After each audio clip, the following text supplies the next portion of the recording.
Welcome back to this gospel witness journey. Imagine that you're training for a marathon to run 26.2 miles. I can't imagine that on the morning of that marathon, you would invite a friend who's never run before to join you for that race. Of course you wouldn't.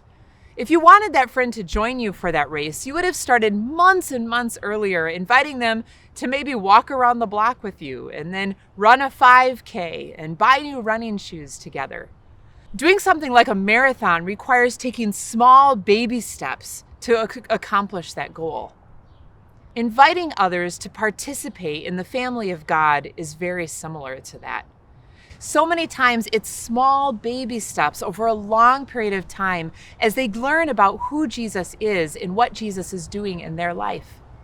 Sometimes those small steps that we invite them into are social steps, places where we have the opportunity to embody the love of Jesus Christ and to just share Christ with them through the fruits of the Spirit that are shown through us. Maybe you invite them to join a pickup basketball game or join you for coffee in your backyard. Sometimes those steps are spiritual steps that they're ready for. Maybe you invite them to pray with you or to ask them if you can pray for them. Maybe you can join them for a book club or invite them to join you in reading a book of the Bible. Inviting your neighbors to participate in these small steps is all part of the process of gospel witness, inviting them to learn and know and experience the love and joy and grace of Jesus Christ. Listen to Julie's story about how she is inviting people to participate in the next step with her. Our church has had a food pantry for many, many years. But when COVID hit over a year ago in the spring and everything started shutting down, my husband and I thought that because so many of our food pantry volunteers were on the older side, I would say, at least they were older than us because we're on the older side too. We thought that it would probably be best for them to step back while this was going on, and so we thought that we better then step up and help out. So, well, the Linda does stand out in my mind.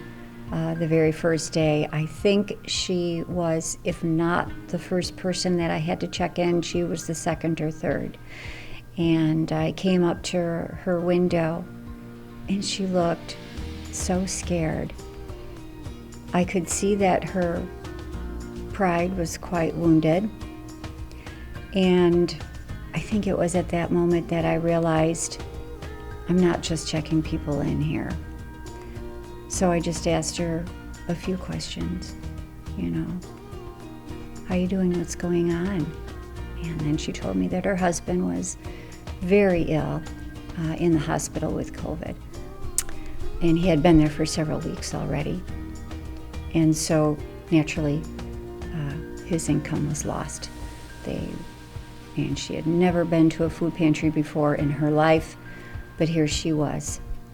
And when it became clear that she was in need of much more than food, and it became clear how scared she was, and I guess I have to say that I felt the Spirit nudging me to ask if I could pray for her.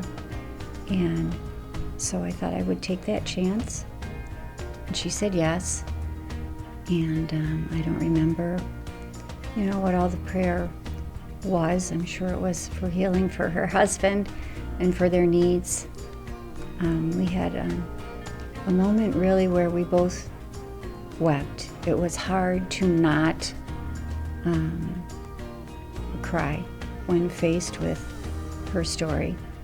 I think it completely changed how I thought about what I was doing there. I was not just checking people in and moving them along and just smiling and saying hi. It was evolving into how are you and how is your family? I remember one woman who I asked, how are you and how is your family? And I got a "Oh, you know." And I could see that she was about to cry.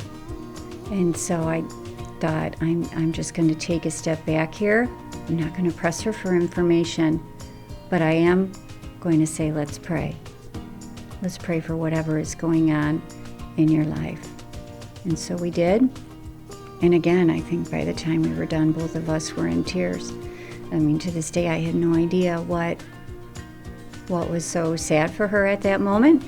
But I did see her come back in about a month later with a big smile on her face, and we could laugh, and I just told her how great it was to see her smiling, and she said she was doing well. So I think that God has made me more comfortable with just stepping out, sharing my faith, offering to pray. Like I said, taking that chance, not knowing how it's necessarily going to be received, but being okay with how it's received. There were several times when people were so honest with me and really told me, a lot about what they needed prayer for. And some of their stories were hard to hear. They were really sad. They were certainly over my head. And I would just say, if you need a church that will love you, then you come to our church. And several people took me up on that. And we've seen people come to church, and we were able to pray with them here.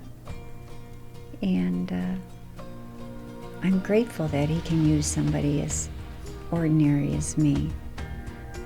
If He can use someone as ordinary as me, trust me, He can use anyone. If you're willing to step out of your comfort zone, to just trust in the Spirit's leading,